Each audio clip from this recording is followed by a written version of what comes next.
Fako 7 taona no tsy maintsy horofon'ny Samva ato anatin'ny 2 ora mba tsy sy ny fako misavovona toy ny teo aloha eto Antananarivo renivohitra. Misy olana ara-teknika zany lalovan'ny Samva zany tamin'ny herinandro lasa iny ka dia raha mahalala fa rehefa mijano anatin'ny 2 andro ny kanompanala fako dia misy fako mivangongona eo amin'ny 3 taona eo zay tsy voala anatin'ny 2 andro dia efa nanomboka ny asa zareo nanomboka tamin'ny zoma dia averina madio tanteraka ny tanàna amin'ny talata maraina farafahatarany na amin'ny larobia maraina ka noho ny antony ara-teknika zay zany tsy maintsy nanao fandaminana dia ny ministera foibe koa moa nanampy amin'izay lafiny teknika sy ara-bola zay dia zay nahatonga an'le fako tsy voala anatin'ny tamin'ny herinandro lasa iny dia famezaka zay isan'andro tsy maintsy manala ny fako io fa dia tsy maintsy miverina madio tanteraka an'izay izy.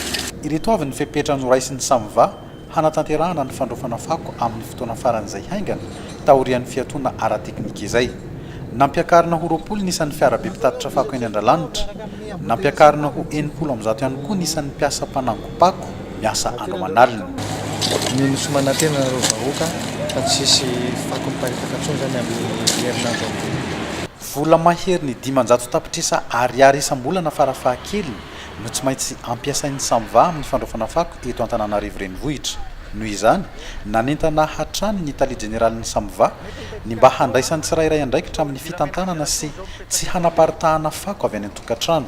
Tsy vitany hoe loto manko ny fako fa manome endrika ratsy ny tanàna ihany koa ka arakaraky ny fahamaroan'ny fako no mampiakatra ny vola ampiasaina amin'ny fandraofana azy. Anosy be 67 hektara Ambohimanarina ary Ambodivona ireo ny toerana be fako indrindra eto Antananarivo renivohitra.